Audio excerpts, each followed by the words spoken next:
Welcome back to Cyber Lolita Dress in the Making, Part 4. Cue the intro.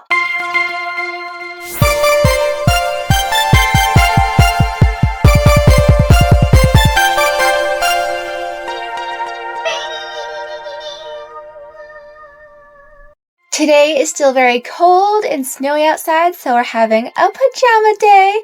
Little casual stuff going on, so I did some simple makeup, just very little on my eyes, just a little gloss, nothing too crazy. Got a cozy sweater, and I got my pajamas with flowers. They're so cute. Today I'm going to start on the skirt portion of the outfit. Also, I am going to make a couple changes to the skirt, or at least one big change. Well, not big, but it's a change. I want the waistline to be a V-neck shape, but I struggled with that a lot on like the back of the cardigan. So I was thinking of other ways I could make that happen that would be easier when it comes to like sewing. So I've decided to make it look like the dress is layered over on top of each other, which is something you see very common in traditional Chinese and Japanese fashion anyway, which is partially what my overall design is inspired from. And to make sure it's layered over the correct way, I am going to have to make a slight change to the overall thing, because at least in Japanese culture, like when you're putting on a kimono, you always do put on the right side first and the left over that. From the surface level research I did, you only put the right side of the fabric over the left for like dead people. So it's considered a huge no-no to do that when you're like alive, and yeah. To honor that, I'm going to do left over right, but that does disrupt the flow of my outfit overall. It kind of creates a jagged line, but I want like an S line, you know? So I'm gonna put the surprise fabric from the cardigan on the left arm instead of the right as how I have it now. So in my next iteration of the cardigan, I will switch the sleeves. Kind of cool to see these changes in real time, right? The first thing I need to do before I make the skirt is actually I need to make a little petticoat type thing. So I make sure I'm getting the poof when I'm actually putting everything together. And I'm planning to make a mini petticoat out of just wire, so it's gonna look like a hoop skirt. And hopefully this gauge of wire holds all the fabric that's gonna go on top of it.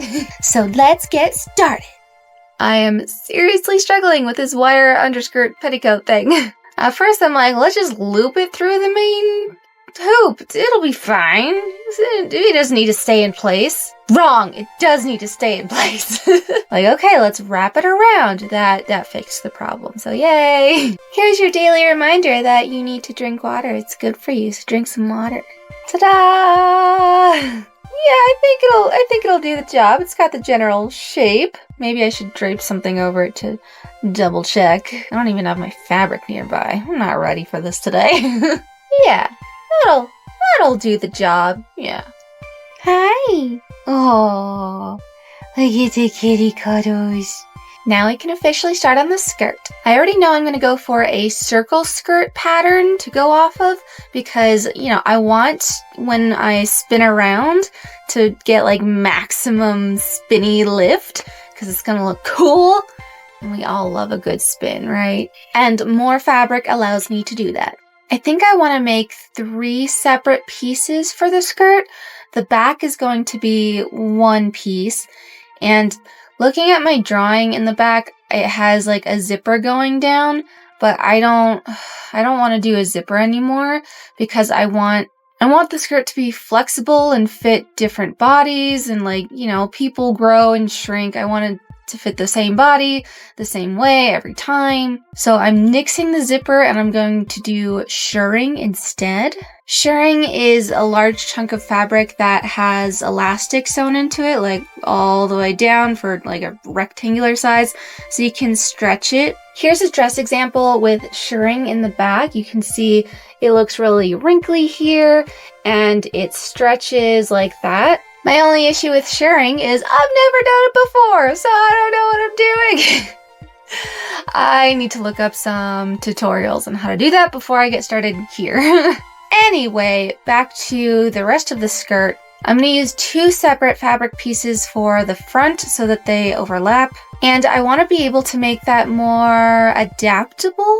Not necessarily for me, but if anyone wants to make this dress themselves and they need adaptable clothing for a disability or something. So what I'm thinking is the front could either be, so they'll be overlapped, but this part could be taken off and it may be velcroed to the bottom part of the skirt so you can completely open it from the front. But in my personal version, like that I'm gonna make for me, I'll just like sew them together so they can't come apart. But yeah, I've been doing some research on adaptable clothing and what that looks like because I want to make things for a wide variety of people. I want my stuff to fit everyone.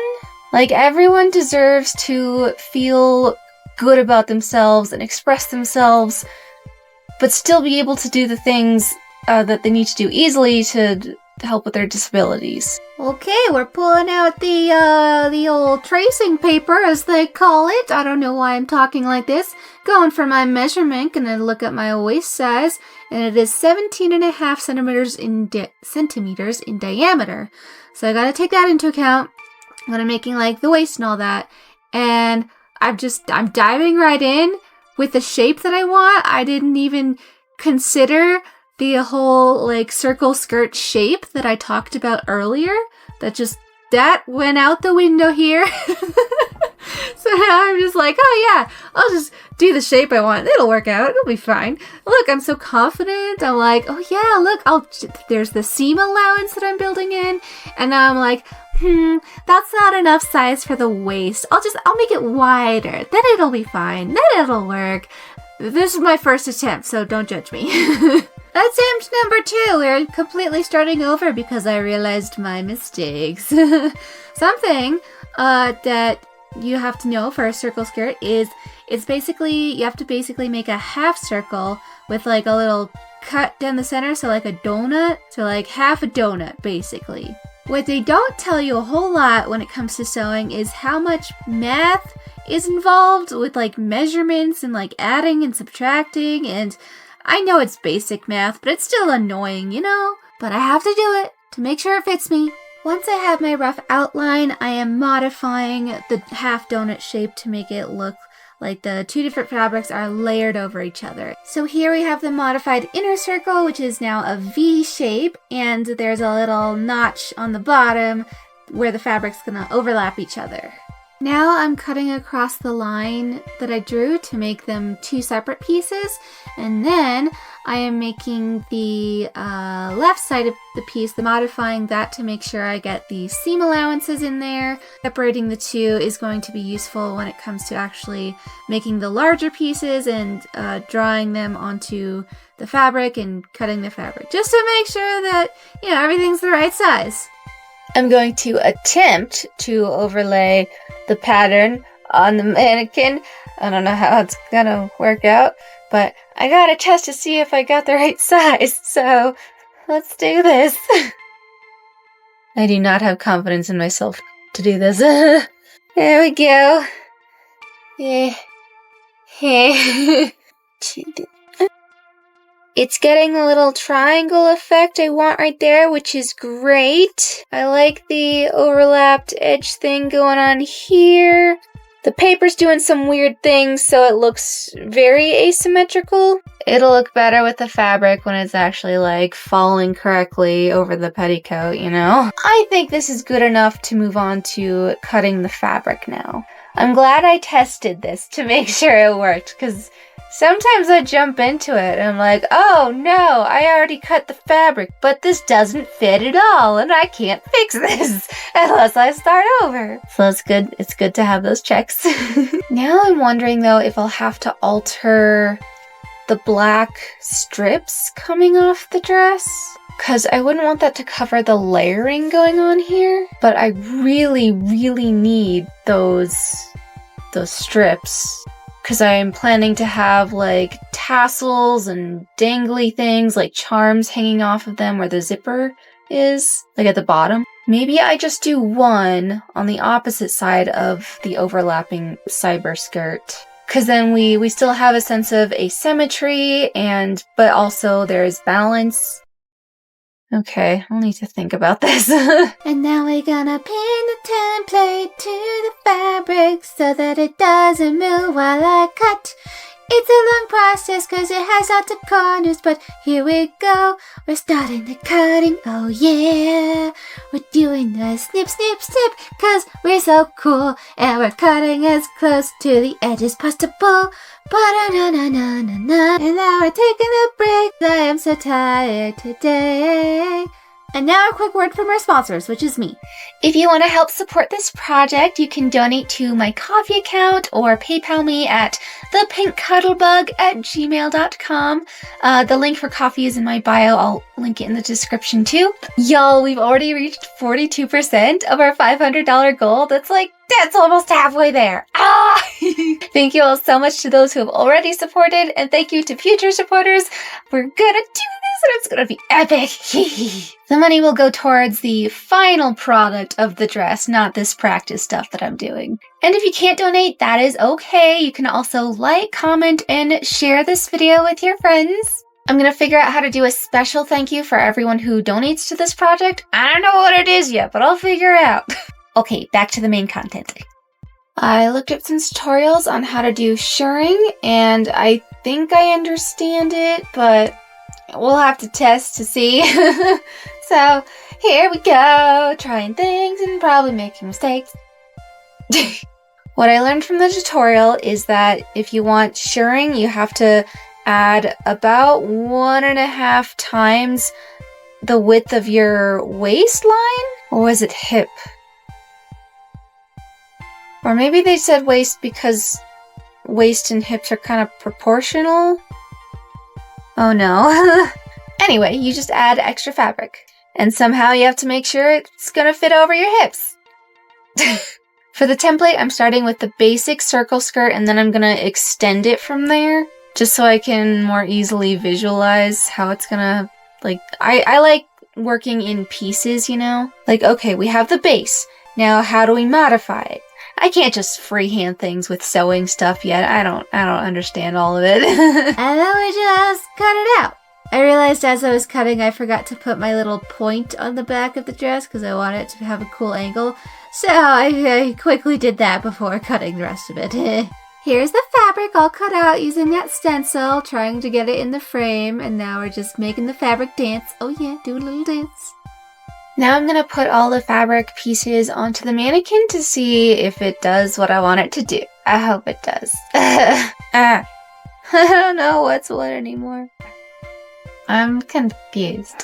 Think I'm less confused now. But I'm so very tired. Oh my gosh, I don't like being so tired all the time. I have 3 pieces put together. Now we're just gonna drape it. Here's how the front looks. I do like the drapiness here. It's a nice contrast. It's very even as it can be with the, the makeshift petticoat. The back is not really something to look at yet. I was really worried about how the point would do with the shirring, but that's something I'll have to test when I actually sew it. But so far it looks fine. Loving the poof. I think this is good. I think I'm happy with the stencils that I made for once. First try, too. I'm getting better and better at this. Wait, no, that was second try. Attempt number 2. Oh well. Still getting better. Next step is to do the fake leather waistband. I think it'll be pretty easy, just rectangles and cutting, so let's try to do it. 3 PVC hemline thingies. Okay, you're gonna kind of have to use your imagination here because I wanted to use these clippy things instead of pins because when you want to puncture through PVC, there's just a hole there. And I still want this to look nice, even though it's just, practice and testing things out. But I think you kind of get the idea. I mean, if I just move this to the side, there, you can kind of see the V shape going on from the underskirt, and it's going over and kind of curving over. The clips are adding a lot of weight to it. That's why it's kind of hefty down here. So just pretend it's not that hefty and it looks fine. The shirring would be applied to the back as well, because it wouldn't work to get it over my hips if only the skirt fabric stretched. I need the band to stretch too. That's kind of how it looks. And I'm out of steam for today, so that's all we're gonna do for now.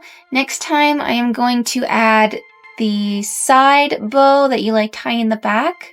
Then I guess we'll work on the accent fabric that goes over the skirt.